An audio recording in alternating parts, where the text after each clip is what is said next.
In today's episode, I am joined by one of the most influential voices in modern relational psychology, Dr. Stan Tatkin, a pioneer in the field of attachment and neurobiology. Stan's work has helped shape how we understand love, bonding, and the deep structures that govern our relational patterns.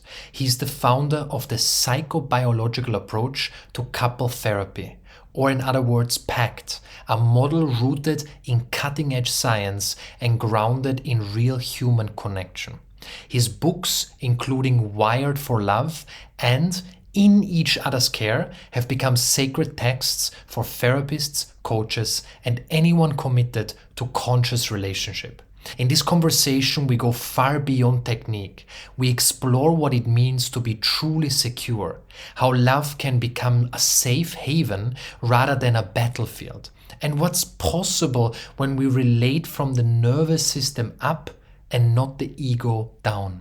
If you're ready to break through the surface and meet love at its most honest and transformative depth, this episode is for you. In your best-selling book, Wired for Love, you share something that deeply resonates with my own truth. Something I've expressed many times, but I love how you put it. You write the following: we learn to love ourselves precisely because we have experienced being loved by someone. We learn to take care of ourselves because somebody has taken care of us. And of course, this goes against the kind of popular idea and belief that we must perfectly love and heal ourselves first before we're ready for a conscious relationship. Can you break down this belief for the audience that we should be fully self-sufficient and meet all our needs alone? Why this is not only misleading, but actually detrimental to true fulfillment in relationships? One thing is to look at how infants are. Infants aren't born loving themselves. They have no idea what that is. We learn to love through interaction, through the skin-to-skin, face-to-face, eye-to-eye contact with our caregiver or caregivers. That's first and foremost. And we remain interdependent in life, but also we're kind of dependency animals. I mean, imagine if that were true, would we be here today? Would there be any mating in the very beginning that would create, the species that is the Homo sapien? So it's ridiculous. It comes out of a culture of meism, of a self-made person, radical autonomy and independence. Don't tread on me. This idea of separateness when we are actually more collectivist as a species. You also speak specifically about the difference between independence and interdependence, and it ties into the whole subject of what you've been sharing right now. How would you define the difference between the two, and why do so many people misunderstand this in relationships? We keep trying to find words that fit the culture of the time. A lot of words get co-opted by social media and are pejorative, like codependency. The codependency comes out of alcoholism and the co-alcoholic who is supporting the alcoholic and is over-focused on that person. So it's a one-way deal, right? I take care of you in hopes you will take care of me when you are better. That goes back to infancy, goes back to childhood. That is not interdependency. Interdependency is where you and I are coming together based on a purpose and a vision, at least, and we have the same things to gain and the same things to lose. Neither of us are over-depending on the other person. It's not one way, it's two ways. That's really basically the idea of fairness and justice, based on social contract theory, that you and I are engaging in a free and fair union of equals based on terms and conditions, not on love. Unfortunately, love relationships don't have this structure. People do not pair bond according to what is right and what is good for both people. It usually has other motivations. Partners have different motivations for coming together, but they never really agree on what that motivation is. And you talk about specifically also the importance of having a shared purpose and a shared vision. Can you elaborate on why this is so important in order to experience a safe and secure relationship? Because human beings, if we really study our species since we've been on the planet, we have certain qualities, among them great qualities like being able to make stuff up out of whole cloth and manifest things that we make up. We make our meaning. We do all sorts of things that other mammals, we think, can't do, like predict and plan and prepare for something in the future that could harm us, right, based on what we know. Unfortunately, we are also, as a species, fundamentally selfish and self-centered, moody, fickle, opportunistic, exploitive, xenophobic, thereby racist by nature. We otherize constantly, and we're easily influenced by groups. So we're fundamentally unreliable creatures, and when it comes down to threats to our survival, we will automatically revert to a one-person system of I, me, my, and you, which is fundamentally unfriendly. And so that's what happens with our relationships. We have no idea of ourselves. We don't have a purpose. Any union that doesn't have a purpose is going to start to otherize. They're going to start to find fault. They're going to find only where they disagree and where they are different. And that's not a high level of social emotional intelligence. Far better is being able to create consensus. Where do we agree and where we are the same? So if a couple, just like any union, doesn't have a shared purpose and it's free and fair of equals, it's not an autocracy. If we're electing to do these things, there has to be some reason I'm doing it. What's in it for me? Well, we're going to start a band. What's the purpose? To be the best musicians we can be. What's the vision? To get a record deal and to be successful. That holds us together. Would we hold together if that weren't the case? No, and not as adults. So in every other free and fair union where people join and join up for a reason, we flatten our differences because we have a common goal, a common meaning. That brings us more in alignment with each other. Get rid of that common goal, common meaning, and we start to fight each other. So the moment there is no shared vision and no shared purpose, both start to revert into self-interest. Yeah, self-interest. There's nothing in it for me. Even in the very beginning, when we think, group together was to protect ourselves from the environment, right? From the scary sun or the scary moon or the predators that are out there or the weather or the conditions, right? We grouped together. That was our purpose, was to stay alive or to migrate and find another place to settle. It's been that way the whole time. But as soon as we are nomadic, as soon as we are like lone wolves, we're no longer pro-social. We're much more pro-self, and because we don't have anything to be interdependent about. And again, I'm only talking about free and fair unions, not ones that are forced together with a gun. There has to be something that binds people, and it cannot be might is right. It has to be something attractive, something that I want to do, something that appeals to me. And then we also have to come up with how we're going to govern so we don't harm each other, right, within the group.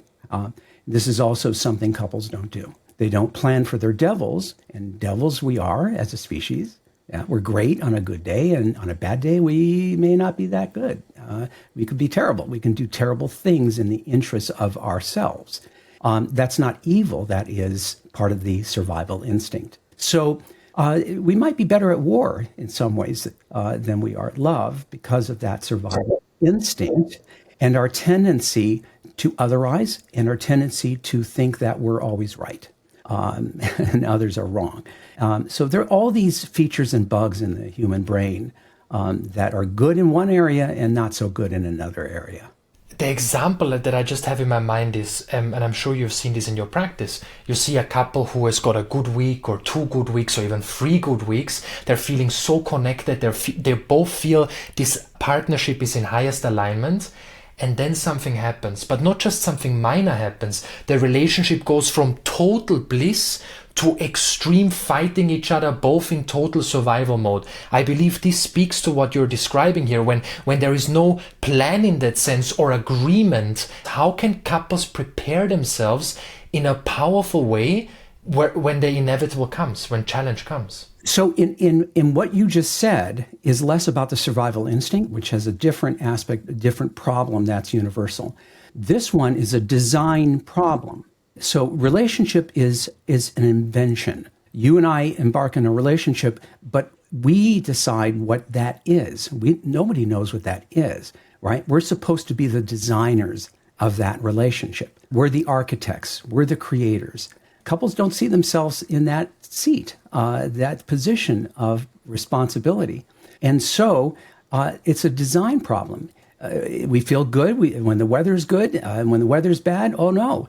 We don't have a design for that makes sure that we're protected, make sure that we build into the design a feeling of love for each other daily. That's not an accident, but it is if you're governed by feelings only and not purpose. Purpose is a higher level of behavior that overrides our primitive nature, especially under stress, that allows us to remain pro-relationship and pro-self at the same time. And that's a tricky thing in unions because under threat, we will revert to pro-self. There are mechanisms in the brain that do it automatically for us, and that has to be prepared for also. That's why I say prepare for your devils, not your angels. Because by design, we want to lock this down and make sure our safety and security is absolutely assured. That can be done by social agreement, by social contract. We can agree. We can look at every area that we are exposed and lock that down to keep us from doing harm to each other. We can also set a purpose up that makes our relationship thrive. Anything you want, right? The sky's the limit. It's their design. But I've never seen a couple that's taken responsibility for the design or the architecture or the organization of their system. They don't do it. They fly by the seat of their pants, and unfortunately, that mileage varies. What is one or more powerful agreements that couples can make to ensure that in these moments when we feel threatened, when old trauma is activated, old wounding is activated, to ensure that we protect the other from our own pain and wounding? I think when coming up with the design, coming up with a centralized organizing principle, the very, very best, in my opinion, is that the couple system comes first, above and beyond everyone and everything else. The reason is that if we are the leaders, if we are the generals, if we are in charge of everyone and everything as this new union, it makes sense that everyone and everything depends on our being happy and being able to work well together. Otherwise, everything and everyone suffers. And that can be proven. Health, ability to make money, creativity, being good citizens, happiness, meaning.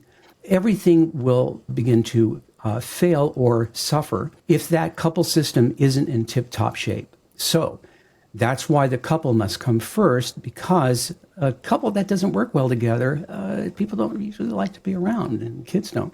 And they can't create anything. They can't solve problems. They can't make useful decisions. They're always fighting.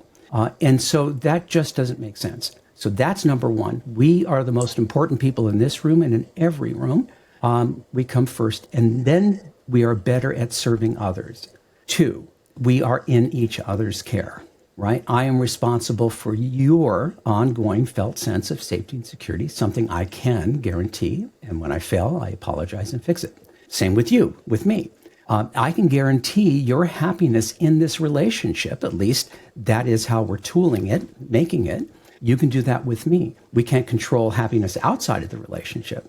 But within our governance, within our system, within our sovereign nation that we've created, we certainly can do that if we are serving each other. And then I think the third one, most importantly, is that we guarantee each other that neither of us can lose in any gambit. That confines us to having to think at a higher level of good for me and good for you. And why would I do that? Why would you do that? Because if you lose, I pay for that. There's no way I won't in this system, right? If you lose, right? If I lose, you pay for it. So it wouldn't make sense for us to do that. We'd be spending all of our time fighting and looking back at the past injustices and litigate them. That would be the end. That would be the demise. So we have to work together collaboratively and cooperatively. I have to make sure you don't lose. You have to make sure I don't lose. How do you do that?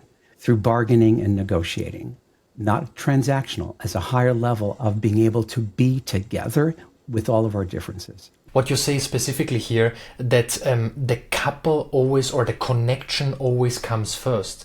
I love that, because at the end of the day, when a couple is in a cycle of constantly fighting, the nervous system is in a sense chronically inflamed, because it's an ongoing pattern. It's like, it can remind me of this kind of metaphor.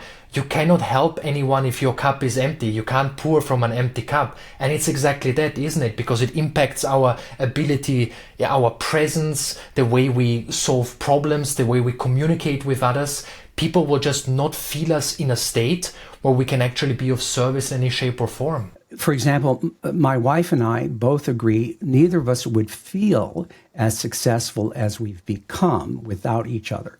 This was not going to happen with either of us by ourselves.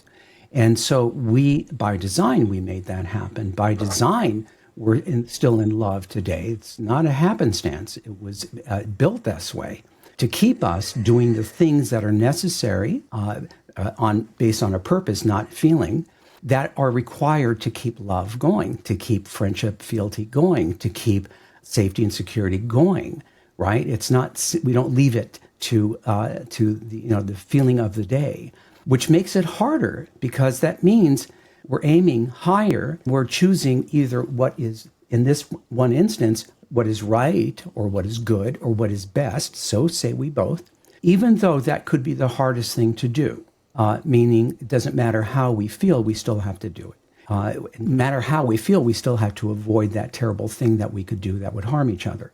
That is the way, I think, to live, and to hack and override our primitive systems, which we know are going to interfere and will want to do something that serves us, but not the other. And this is what we have to watch out for. And the only way to do that is by agreement and permission to enforce. If a couple comes to you and the couple says to you, we never have time to connect, and they're in a state, when they have a fight or an argument, they spend days and days in a state of disconnect. This in itself would indicate that they're not making their connection and their relationship the highest priority. They're not organized. I bet they have no idea why they exist as a couple, other than they fell in love, which lasts as a good hot minute in the beginning of it, because nature wants us to procreate. It doesn't care about relationship. We do. And so we have to create it ourselves and not let affinity with our families of origin and our laziness to just repeat what we saw, what we heard, and what we experienced when we had no choice as children. So this is about growing up and realizing that it's us. There is nobody else that's going to protect us. We live in a dangerous world, always has been, that's indifferent to our needs and wants, especially if the chips are down. Therefore, it's you and I. So that has been a survival issue across the board forever. And you could say that in business, there's a survival issue. In anything, but especially the military, especially cop car partners, their lives depend on each other, and they become fast friends based on that shared purpose. And so, here we're talking about adulthood. What does that mean? I have to be able to tolerate pain without acting out in order for me to feel better, right? I have to be able to tolerate pain. I have to be able to recognize losses and grieve those losses. Otherwise, I'm an angry person who's still angry about past injustices, right? I have to be able to acknowledge and accept differences. You're not me. You don't think like me. You don't hear what I hear. You don't see what I see. I have to know the animal I picked. That's different. Therefore, I have to be an expert on you. I have to learn how to handle you in the best possible way, and vice versa. Also, I have to accept the idea that all people are annoying, irritating, and ultimately disappointing, including myself. So it is a growing up and accepting reality, but being able to use reality as a way to override, again, our impulses, which is to put myself first and you or others second or third. But that ruins my relationships that I care about. So this is about being smart in understanding ourselves, understanding how we operate, understanding that this is all human primates. This is not simply him or her, you or me. All of us are this way. Knowledge is power. The more we understand about how the brain works and how our minds work and how it doesn't, the better off we can be because then we can build structures that avoid the pitfalls that so many other groups have fallen into since the beginning of time. To your other point, if I might, there is no upside once there is a fight to not repair it quickly. So between the time of injury, whether you or me, and we do not repair this, that time isn't neutral. There's a tick-tock here, and it really is shortening our lives. Because in the breach of a primary attachment relationship, there is a primitive reaction, a primal reaction of existential threat. Will this relationship exist tonight, tomorrow? That is there whether people are aware of it or not. It goes all the way back to our earliest dependency on our caregiver. If mommy dies, I die, right? This is death. So what happens? We start to produce all these corticosteroids, all these neurotoxic chemicals, both neurotransmitters and hormones that burn cells and affect all four systems of our health, right? Autoimmune, inflammatory, metabolic, and cardiovascular, and they interact. So all we're doing is shortening our lives, making ourselves sick, and making the relationship more dangerous. Plus, we're suffering. There is no upside. I think there's also a really big difference between saying, hey, let's take a moment and then let's reconnect with the goal of connection and repair. But if the goal of repair is not communicated, then I suppose in that moment, like you said, it's not neutral. It's detrimental, in fact, to our health and our well-being. Actually, all we need is something very simple, and that's the minimal, but it's often sufficient for the day, is, I'm still angry with you, Lorin, but we're okay. The we're okay is the key here, because that addresses that existential fear, right? That we're not okay. That is enough to breathe through the day and not be encumbered by this threat. I think a step further would be, fall on your sword. You know what? I'm sorry. That was wrong what I did. I shouldn't have done that. And I have no excuse. Just that. Know why I did it. Know you misunderstood. Know, and no but as well. But, know what about what you did. And this is very hard to do. Hard for me, hard for everyone, because of our hubris, right? Our tendency to believe that we're right, tend to believe that we're the victim, and that we couldn't be part of the problem. And so the art of falling on the sword is how we save all of our relationships that we care about, that we cherish. It is essential. That's why it was invented. So we wouldn't go into a duel to the death. So we wouldn't sue each other. So we wouldn't go to war. So we didn't lose our children because they cannot live with us anymore. It is everything. And it takes believing ahead of time that that is the right thing to do, and override that when we want to do it is smash that person, right? We want to go after that person. So it takes discipline. When you do this, when you do the right thing, and it's the hardest thing to do, what happens is our self-esteem immediately goes up.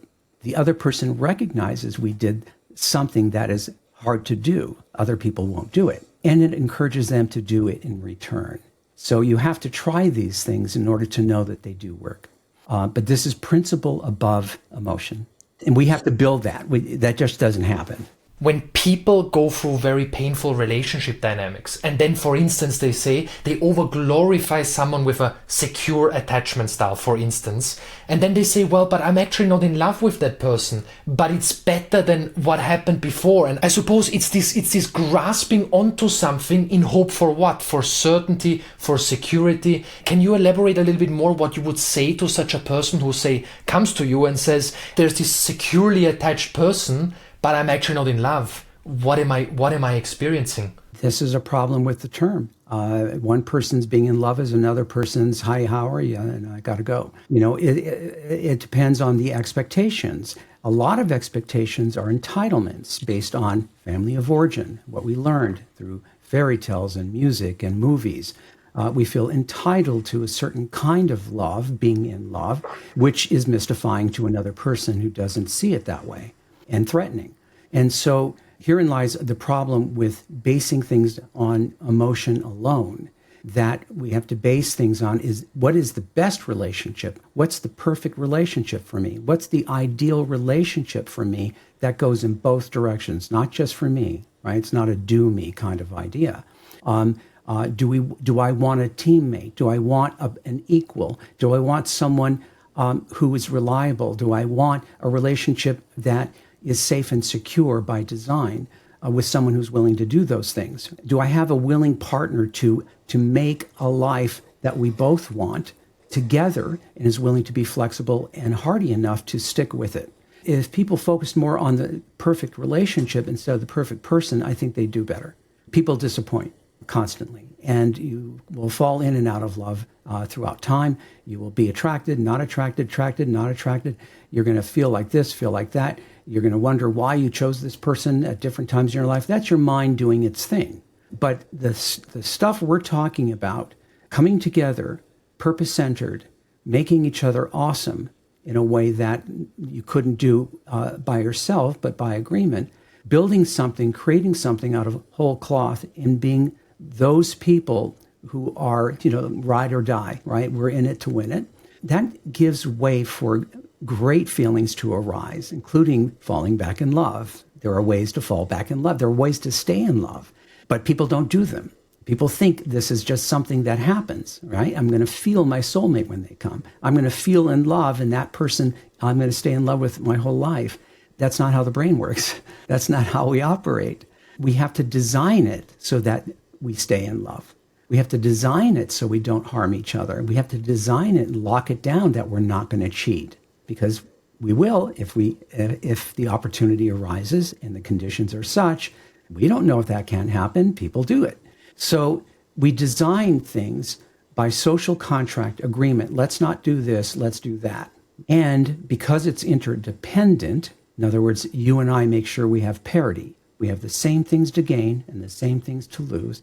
That mitigates, or at least lessens, the chance that we're going to take advantage of each other, that we're going to do anything that would be unfair, because that will hit us back.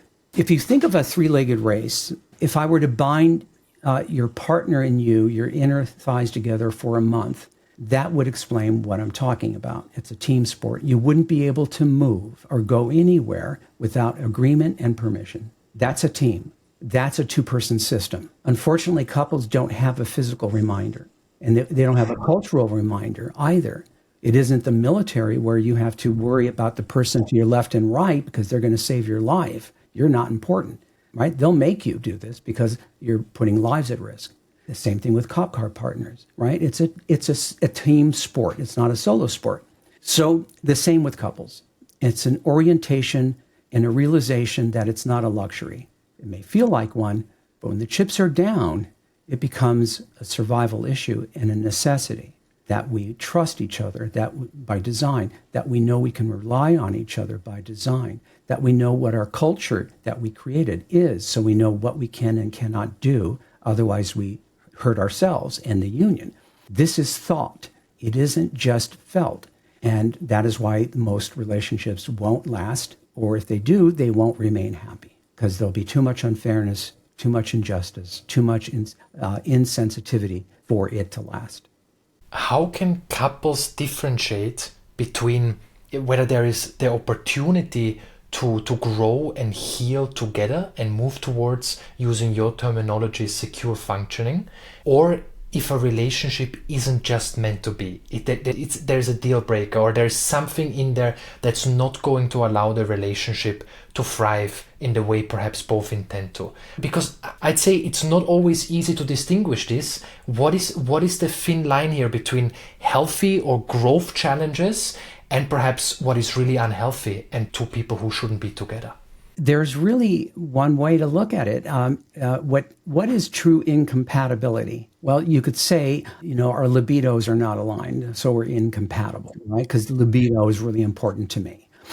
We could say that my partner and I have to be trim and fit and look young. Well, that's a hard get, but that's the most important. That would be a deal breaker, because you eat fat foods, and I don't want to be with someone who's fat, right? This happens, by the way. But true incompatibility are big ticket items like I want children and you never want children, and we cannot come to accord. That is a deal breaker. That's not going to end well. You want to live in Europe. I never want to live in Europe. I like living in Los Angeles. That is going to be a deal breaker. It's going to be the gift that keeps on giving. We're going to constantly lament over having given up something very important. You want monogamy. I want an open relationship. I don't see the point in monogamy. Neither of us are wrong. We're both free to do that. We just can't do business together. We just can't possibly work. It'll be too threatening. So we have to look at, on the big ticket items, where do we actually disagree? And is that going to disrupt our long-term happiness? Is it going to be something we cannot give up and still be happy and not blame the other person for and resent them for having given something like that up?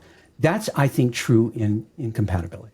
I think it's also exactly that distinction you just made. It's not that there is no compromise. It's not that there's some form of sacrifice in the relationship, but it's when it is made as a conscious choice, or when it becomes out of fear of losing the other person, but then inevitably turns into resentment. I suppose that is the big difference. Yes, there will always be some form of, perhaps one person says, okay, I agree with you, let's go to Europe. But rather than resenting the other person and being angry at them, it's made as a conscious choice. Yes. If the relationship is means I have to give up things that are dear to me, that I cherish and that are important for my own happiness, it's not going to be good for you or me if I take the deal. Because everything is predicated on us pointing in the same direction. Everything is predicated on us wanting to do the same thing, not having to do the same thing, right?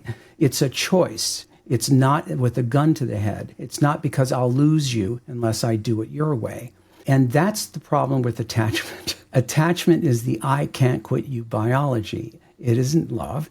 It is a primal, primitive glue that nature has created that holds us together for various reasons, and many times holds us together when we shouldn't be together. And therein lies another problem. If I can't quit you, I will compromise. I will give up what I want and need, and I will do it because I feel I'll die. Everything will fall apart if I lose you. Therefore, I will give up what my needs are, and that will end up badly. People do it all the time. And it's understandable. It's painful. It's hard to give up someone whom you're attached to and stand by something that you believe is best for yourself. That's the whole idea of I'm waiting for something that is going to be better, not a handsome, not a beautiful, not somebody that is more wealthy, but somebody more appropriate for me that wants what I want.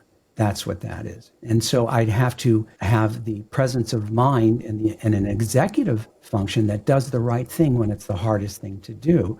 I love you, but it won't work. I love you, but I have to choose my highest truth, because if I don't choose my highest truth, it's going to eventually hurt us both. I like what you said there also. It's not a good deal. It kind of really, it's a really practical way to put it. I haven't thought about it from that perspective.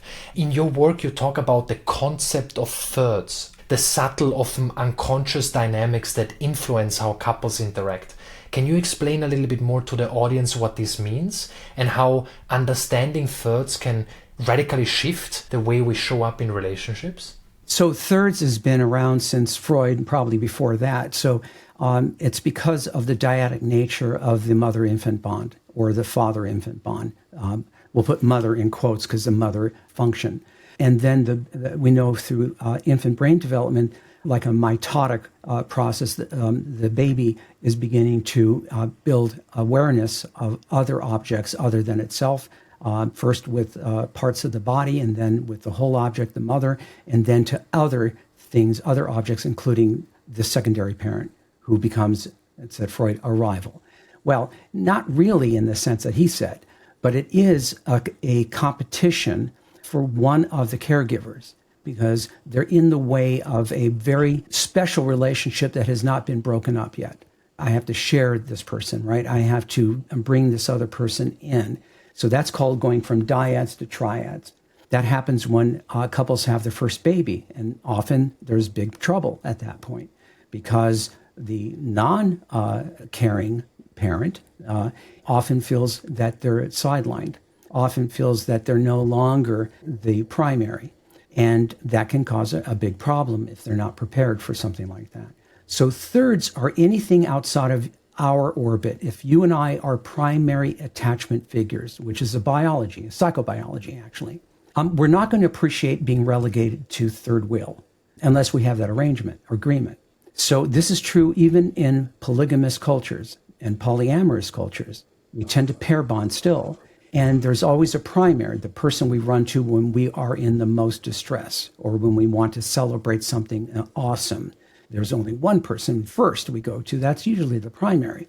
And so when there are competing thirds, and that could be a baby, it could be an in-law, it could be alcohol, it could be pornography, it could be my work, it could be whatever. The other person will complain because they feel that their resources that are due to them as primaries are being siphoned by someone or something else. And that is what jealousy is. Fear of losing something I already have. Something's being taken away from me that I have by this third object. And that is the problem set up by the person who's mismanaging that third. If I am cloaking someone in a way that makes my partner insecure and suspicious, I'm causing the problem. I'm the culprit. If I am aligning with a person, not you, then you have every reason to feel jealous and to feel thrown under the bus by me because that is not treating you as my primary. This is a psychobiology. It's not rational. And yet there it is in all of us. So you either respect that or you get what you pay for. And this has really disastrous effects if it starts right at the beginning and I don't protect you from my blood family or my peeps, my besties, right? And it starts that way. It isn't repaired. And that's remembered throughout the relationship, by the way, that you threw me under the bus at the very beginning. I was thrown to the wolves. You didn't put me first. You didn't put this first. And they're right. This is profound because what you said there around couples come together, they're in the honeymoon phase, they're infatuated with the novelty and everything. But like you said, people are not prepared that suddenly when a child comes, they're no longer the most important person. Or even two people could come together. At first, they feel the excitement of novelty, and then the other person realizes, wait a moment, this person actually cares more about their work than they care about us. And he comes back to agreement and what we want and having a shared purpose and vision together. They never set up shop. And so they're scurrying to fix something that was never built. And that's the problem, is that we have minds that can predict things and can prepare and plan for what could go wrong. And yet in relationships, we never use it, which is the dumbest part of us. You know, we don't predict our kids. We just get back into the same thing as if it's new. We don't predict our partners. We get into the same trouble and get in the same arguments over and over again because we don't realize the manner in which we are interacting is absolutely threatening.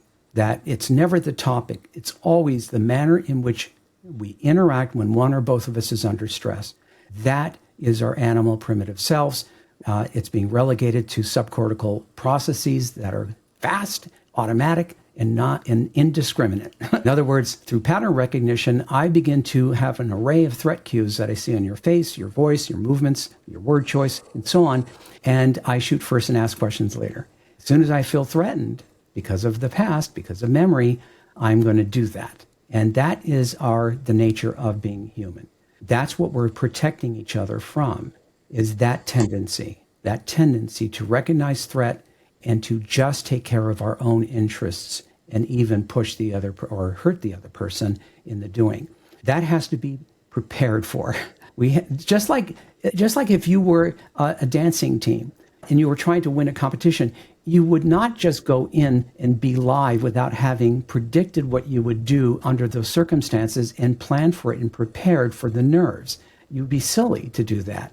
And yet that's what we do all the time in our relationships. We just go right back into being live in a threatening situation and expect it to be any different than it will be. What would you say to people, or let's say a couple, where both have gone through very intense trauma and they're working on themselves, they're recognizing deeper patterns, they're trying their best, but still in these moments the memory is so strong and is so powerful, it hijacks their nervous system. That's very challenging for these people, and there are people who do a lot of work on themselves, but they still find themselves in the same response and again and again. What advice or recommendation would you have for people in this situation? Well, first, everybody has trauma. There's no way to get through life without it. The difference is if it's unresolved trauma or loss. Unresolved trauma or loss leads to an adaptation in the brain depending on the age of the person, right? That adaptation is done idiosyncratically by that person, child, which then becomes unpredictable. How do you not have unresolved trauma or loss? It's very simple. You have to have someone nearby in a timely fashion to regulate the state that arises through this death, this extraordinary, frightening experience, so that the brain can metabolize the experience. But if I don't have anyone to regulate that state, I am going to have to do it myself, and that's going to be an adaptation that might be a little strange, because I have to do it. We have to adapt. So we're talking really the difference between unresolved trauma and or loss and that which is resolved and doesn't cause behavioral damage to another person or to the self. That can only be done in relationship. We're hurt by people and we're healed by people. You can't do that in a cave. You can try to do that in individual therapy. That's fine. But where is it going to be the most impactful? It's going to be with your primary attachment figure, who is actually the real proxy for the originals. And that's where a third party, I think, needs to work skillfully with those two people to begin to help them regulate the states that pop up that cause them to go off the rails. Because it's a state problem. It's a mental state, emotional state, and autonomic nervous system state issue, more than just a memory issue. Because state drives memory, memory drives state, right? They're working together. And that's how we can start to build up and get very angry, because now I'm remembering all the times you made me angry, right? They're linked and they're fueling each other. And that system state also alters my perception, what I taste, what I smell, what I hear, what I see, and what I feel, right? Kinesthetically. In wild ways, people don't even understand, but it's happening all the time. That's with us regular folk, with regular meaning not unresolved trauma, right? We're not burdened by that. That just happens. So people deserve to be together. They deserve to have love, deserve to be coupled, but someone needs to help them be safe. Because what's happening with two disorganized partners is that they're constantly being triggered and seeing the other person as a predator and making a lot of errors in doing so. A lot of mistakes, a lot of confusion. And so that's the single most important thing. Now, I've seen a lot of homeless people who are secure functioning in the sense that they protect each other completely and totally. They know exactly how to survive and that their survival is linked to protecting each other. I've seen it time and again. They're traumatized. They have trauma, but they still know how to survive and protect each other. So there still is a way, no matter your history, if your survival depends on the two of you working together, people find a way to overcome anything because they have that central organizing purpose, stay alive. Unfortunately, that isn't operating in our psyche at most of our time because we're in denial and we couldn't be thinking about the dangers of the world every day, every minute of the day. We wouldn't get out of the house. But yet they're there. And so we whitewash everything and we think nothing bad could happen, like COVID, like a world war, like a financial collapse or a change in government. So all these things are ways that we protect ourselves, but then we also aren't prepared. We're not prepared to take seriously our relationships and how important they are, and especially the romantic pair bonding relationship. We don't realize that it is a survival unit. It just isn't being tested. And then when it is, it's unprepared. I'd love to ask you a million more questions here because your wealth of knowledge is incredible. Where can people dive deeper into your powerful work? Go to the pactinstitute.com. You can find me there. You can find If you're a mental health professional, this started as training therapists in this model, which is a polytheoretical model, always changing and growing. Or if you're a couple and you're interested in workshops, my wife and I do couples workshops on the internet regularly, and we do retreats in fancy places like Italy coming up at a castle at the near the end of this year. So you can find all the materials there, plus therapists and me.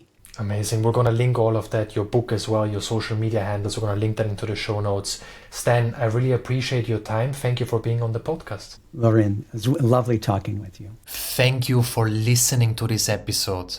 I am so honored to have you here.